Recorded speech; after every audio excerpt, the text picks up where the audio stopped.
El tema que vamos a analizar en esta mañana es, ustedes saben, la viruela del mono se extendió rápidamente en todo el mundo. La Organización Mundial de la Salud salió a hablar de una emergencia sanitaria y todos los países ya están empezando a reportar muertes. África, Brasil, España fueron los primeros. Están hablando ya de vacunas y a nosotros ya nos empieza a doler de nuevo el brazo. Vamos a ver qué es lo que está pasando, doctor José González, médico infectólogo, una de las autoridades médicas de la Universidad de Miami. Bienvenido, ¿cómo le va? Buenos días, muchas gracias por la invitación. Muy bien, muchas gracias a usted, doctor. Bueno, ¿en qué punto estamos con la viruela del mono? Sí, lamentablemente la viruela del mono ha sido declarada una emergencia internacional y esto porque tenemos una propagación del virus en más de 70 países alrededor del mundo. A nivel local, en Estados Unidos, aproximadamente llegamos a los 5.200 casos y a nivel del estado de Florida también los casos van en aumento. El último reporte que tenemos del Florida Department of Health nos dice que tenemos 428 casos, la mayoría concentrados en los condados de Miami-Dade y Broward, que representa el 70% de los casos en todo el estado. Así que bueno, estamos experimentando una propagación marcada de este virus y estamos siguiéndolo día a día. Afortunadamente se están tomando las medidas necesarias, pero claro, necesitamos más trabajo para poder contener este brote. Claro. Quiero compartir con usted, doctor, ayer el viernes tuve la oportunidad de hablar con Juan, un muchacho de aquí de Fort Lauderdale, que pasó por la viruela del mono, y entonces entendí que era la primera posibilidad que tuve de hablar con alguien del otro lado del mostrador. Siempre hablamos con médicos, especialistas, pero quería hablar con alguien que me contara cómo fue, cómo vivió y cuáles fueron en principio sus síntomas. Primero me salió un granito pequeño en la nariz, un granito de acné. Es un poquito raro porque normalmente yo no tengo acné ni ese tipo de cosas. Luego me salió otro en la frente. Bueno, pensé que era algo que estaba comiendo, que estaba pasando algún tipo de alergia o que tenía algún tipo de, no sé, tal vez estrés por el trabajo.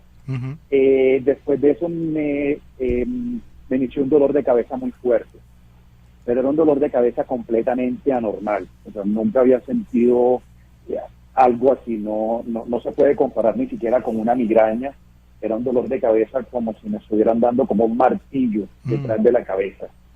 Y luego me arrancó una fiebre itinerante en algunos momentos, una fiebre de 99 grados, se subía a 102, bajaba a 99 otra vez.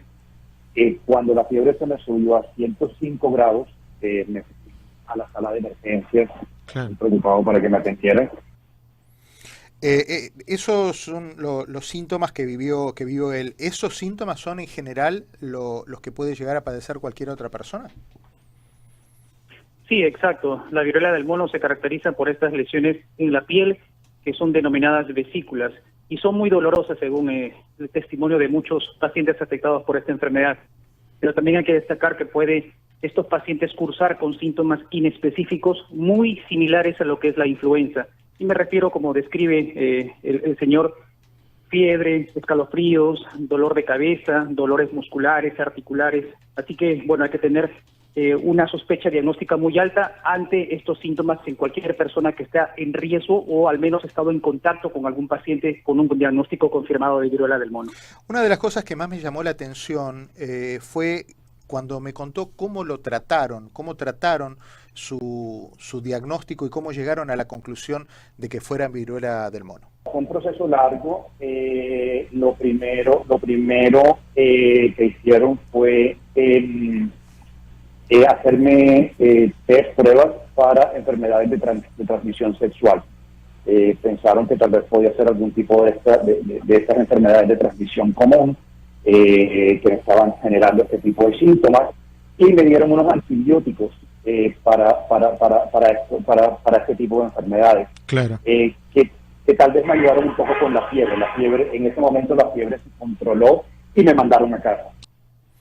Básicamente lo trataron como una enfermedad de transmisión sexual, y lo que él me contaba después en otro momento de la entrevista es que los primeros médicos que lo atendieron eran médicos jóvenes que nunca habían tenido un contacto, no consideraban la viruela como la posibilidad dentro del radar de enfermedades que podían haber diagnosticado de acuerdo a su conocimiento. Después contándome que un médico con más años, más experimentado, fue el que en cuanto lo vio le dijo, no, eso es viruela.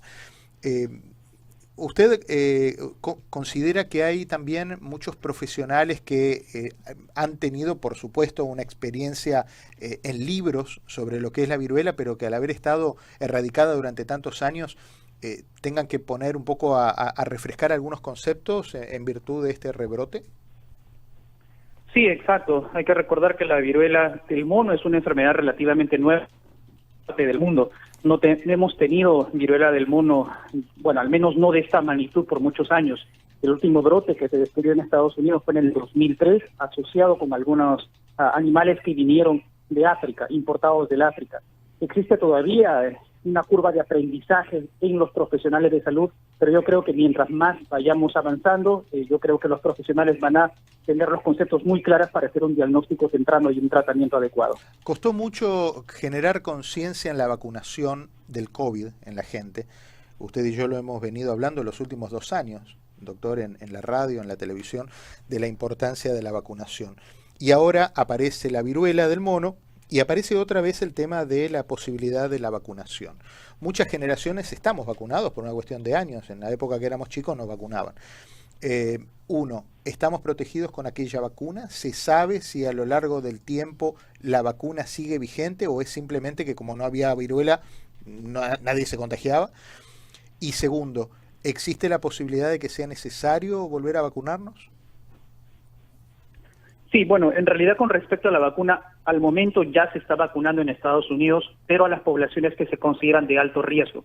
Y con ello me refiero a hombres que tienen sexo con hombres y que tienen múltiples parejas sexuales, y también a aquellos hombres que tienen sexo con hombres con diagnóstico de VIH no controlado. También a aquellos que tienen un contacto cercano con un caso confirmado de viruela del mono. Esas son las indicaciones específicas para vacunarse aquí en el estado de Florida. Con respecto a la vacuna por la viruela humana que muchas personas mayores de 50 años han recibido, se considera que tienen una protección parcial contra la viruela del mono. Pero también hay que recordar algo muy importante, y mirando los datos que tenemos actualmente, muchas personas afectadas por viruela del mono en la actualidad pasan los 50 años, son mayores de 50 años aquí en el estado de Florida, aproximadamente un 20%. Estas personas presuntamente han recibido la vacuna de la viruela humana, a pesar de ello han desarrollado viruela del mono. Así que la protección no es absoluta. Interesante. Bueno, a propósito de esto, Juan nos contó que efectivamente él tiene 44 años y él había sido vacunado contra la viruela. Norberto, ¿tenés preguntas para el doctor? No, es otro tema complejo nuevamente, ¿no? Porque todo parecería indicar que estamos en una pandemia muy cercana de la otra, lo cual hace que la pregunta que uno tiene ahora es ¿qué hago? Y por lo que yo escucho es que esto tiene mucha relación con el tema de la sexualidad, con lo cual nuevamente hay que tener muchísima prudencia y un comportamiento que te proteja de alguna manera, ¿verdad, doctor? Sí, definitivamente. Al momento está concentrado en la población LGBT. Con ello no quiere decir que las demás personas no puedan contagiarse de viruela del mono. Claro. Todos podemos enfermarnos si estamos en estrecho contacto con una persona infectada. Así que yo creo que estos mensajes deben llegar claro para evitar también estigmas en esta población. Exacto, está clarísimo, está clarísimo. Hay otro momento en el que hablábamos con Juan específicamente sobre el tema de la comunidad LGBT y la relación con este virus. Sí, yo soy gay, tengo mi pareja estable. Fue lo que escuché inicialmente, pero fíjate, durante todo este tiempo que te he relatado, desde que me salió el primer granito en la nariz hasta la parte de los antibióticos, yo dormí todas las noches con mi pareja, por ejemplo, y tuvimos relaciones un par de veces, y él no se infectó. Me estuvo cuidando todo el tiempo hasta que me lograron diagnosticar con la viruela del mono, y hasta hoy sigue sin ningún tipo de síntomas. No se ha contagiado, no ha presentado ningún tipo de síntomas.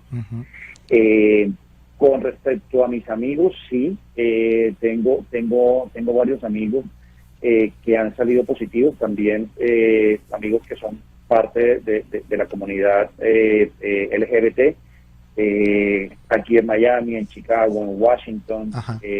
Tengo por lo menos una docena de amigos, bueno, no digamos amigos, pero una docena de conocidos. Conocidos, claro. Que han estado infectados. Y bueno, estuvimos todos ahí en un grupo de Facebook compartiendo síntomas, tratamientos, dándonos consejos para ver cómo podíamos mejorar y si realmente todos son miembros de la comunidad LGBT. No he conocido la primera persona que sea heterosexual que haya tenido la viruela del mono.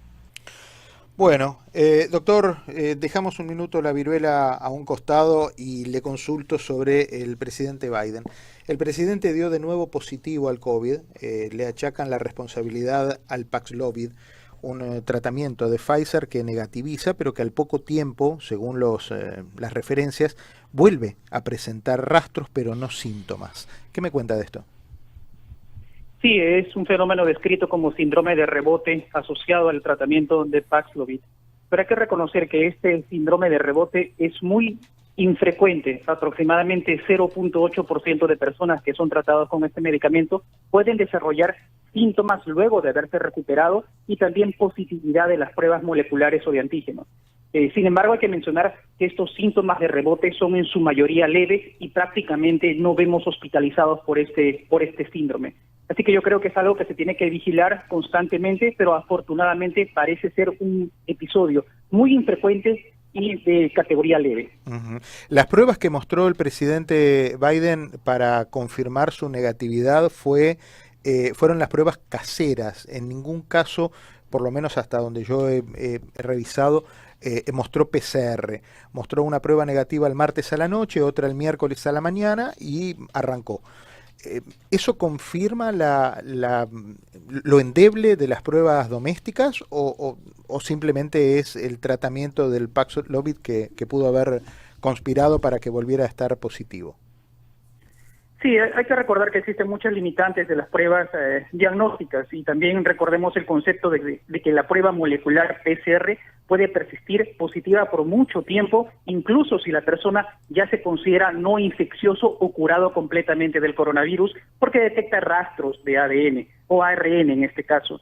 Así que, bueno, en lo que se considera de Paxlovid, lo que las personas desarrollan no solamente es la positividad de los exámenes diagnósticos, sino que muchas de ellas también desarrollan síntomas atribuidos al coronavirus. Pero como mencioné, es algo leve y bueno, no requiere hospitalización en la mayoría de los casos, afortunadamente. Doctor, le agradezco como siempre la gentileza de atenderme y de ayudarnos a entender estos temas médicos que a veces nos complican un poco, ¿no? Nos confunden un poco. Le mando un abrazo fuerte. Muchas gracias por la invitación. Hasta luego. Hasta luego, hasta luego. El doctor José González, una de las eminencias médicas en el área de la infectología que tenemos aquí en Miami, en la Universidad de Miami.